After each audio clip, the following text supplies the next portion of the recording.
राजकारण गेलं चुलीत हा भाव निर्माण होईल असा 3 तासानंतर माझा नंबर लागला आहे।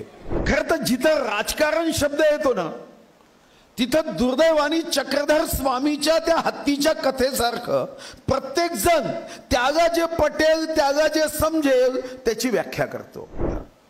बोले इसमें अगर हमने बॉम्ब डाल दिया ना तो हमारा महाराष्ट्र बहुत ज्यादा प्रगति करेगा।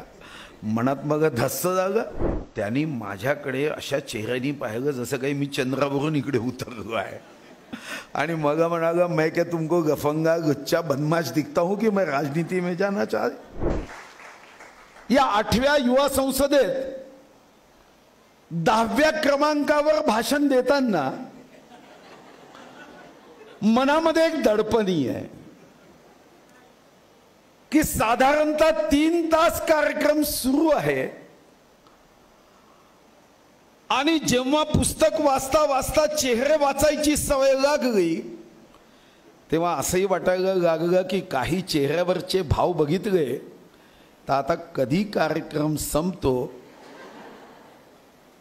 युवा संसदेमध्ये राजकारणाला सशक्त करण्याच्या ऐवजी राजकारण गेलं चुलीत हा भाव निर्माण होईल असा 3 तासानंतर माझा नंबर लागला आहे। पण मीही विचार केला की शेवटी जगातल्या 7 धर्मापैकी 6 धर्मामध्ये आत्मा अमर है, आत्मा जलता नहीं, कटता नहीं, मरता नहीं, समाप्त होता नहीं। शरीर ये वस्त्र है वो नष्ट होता है, हमें फिर से पुनर्जन्म लेना है। तर मनात मी विचार केला की उद्याचा भारत पुन्हा जेव्हा माझा जन्म होईल तेव्हा यापेक्षाही सुंदर व्हावा, यापेक्षाही वैभवशाली व्हावा, यापेक्षाही गौरवशाली व्हावा। समता ममता बंधुत्व हा आमचा स्थायी भाव व्हावा। जाती धर्म कोणताही असू द्या पण मानवतेचा धर्म हा श्रेष्ठ धर्म व्हावा। यासाठी या युवा संसदेचं महत्व आहे। सूरज ना बन पाए तो दीपक बन के जलता चल। आणि मला विश्वास आहे की या ठिकाणी जे स्लोगन घेऊन आपण आलो आहे सशक्त युवा, सशक्त राजकारण आणि सशक्त भारत।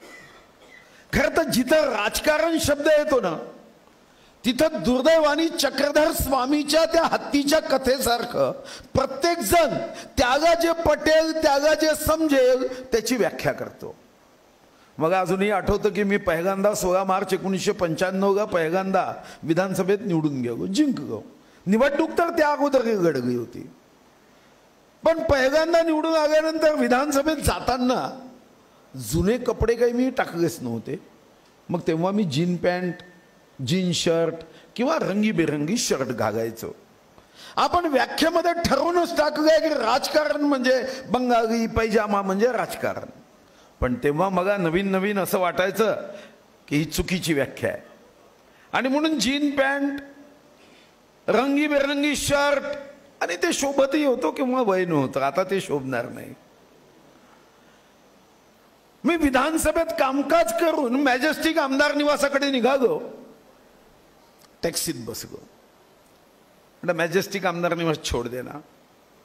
तो म्हणाला विधान भवन गए थे, टॅक्सी वाला म्हणतो, पण हा विधान भवन गया था। बोले इसमें अगर हमने बॉम्ब डाल दिया ना तो हमारा महाराष्ट्र बहुत ज्यादा प्रगति करेगा। मनात मग धस्स झालं। म्हणजे राजकारणाविषयी इतकी नफरत, इतकी घृणा। तसाच अनुभव मी 99 मध्ये घेतला। आम्हाला एअर कंडिशन डब्याच्या बससाठी फुकट कूपन असतात आमदारांना, तुम्हाला माहीतच आहे। आता एअर कंडिशन मध्ये तर 95च्या अगोदर मी कधी प्रवासच केला नव्हता, पण मी एअर कंडिशन सेकंड क्लास मध्ये बसलो तर साधारणतः आपल्याकडे कारण नसताना एक सवय असते, विमानात बसलं तर एकमेकाशी बोलायचं नाही, एअर कंडिशन मध्ये बसलं तर एकमेकाकडे बघायचं नाही। हां, सेकंड क्लास मध्ये बसणारे एकमेकाशी एवढ्या गप्पा करतात की असं वाटतं की हे मागच्या जन्मीचे जुने नातेवाईक आहे आणि हे आता या ट्रेनच्या डब्यात बसले आहेत, पण ते बोलत नाही। पण तरीही माझ्यासमोर एक अधिकारी, आता आम्हाला तर गावठी सवय, मी त्याच्याशी बघायची सुरुवात केली, त्याच्या चेहऱ्यावरून एक अधिकार पदाचं तेज चमकत होतं, असं टपकत होतं. मी त्याला विचारलं, आप क्या गासवन अधिकारी हो? बोले हाँ मैं सुपर गासवन अधिकारी हूं, पिछले ही महीने में रिटायर्ड हुआ. तो मी सहज प्रश्न केला उत्सुकतेपोटी कि आप पिछले महीने रिटायर्ड हो गए तो आप कोई तो भी राजनीतिक पार्टी ज्वाइन करो, आपके अनुभव का फायदा ये समाज को मिले, गरीबों को मिले, हमारे देश के, राज्य के, जिले के, समूह के, वर्ग के उन्नति को मिले. त्यांनी माझ्याकडे अशा चेहऱ्यानी पाहिलं जसं काही मी चंद्रावरून इकडे उतरलो आहे. आणि मग म्हणाला, मैं क्या तुमको गफंगा गुच्चा बदमाश दिखता हूं कि मैं राजनीति में जाना चाहते. आणि मग माझ्या विचारामध्ये हा भाव आला, जो शार्दूलजी तुम्ही इथं करतात, की ही भावना बदलावी लागेल. अरे देशाचं भविष्य घडवण्याची क्षमता असणाऱ्या तरुण तरुणी, विद्यार्थी विद्यार्थिनीमध्ये जर हा राजकारणाच्या व्याख्येचा भाव असेल तर देश कैसे आगे जाएगा.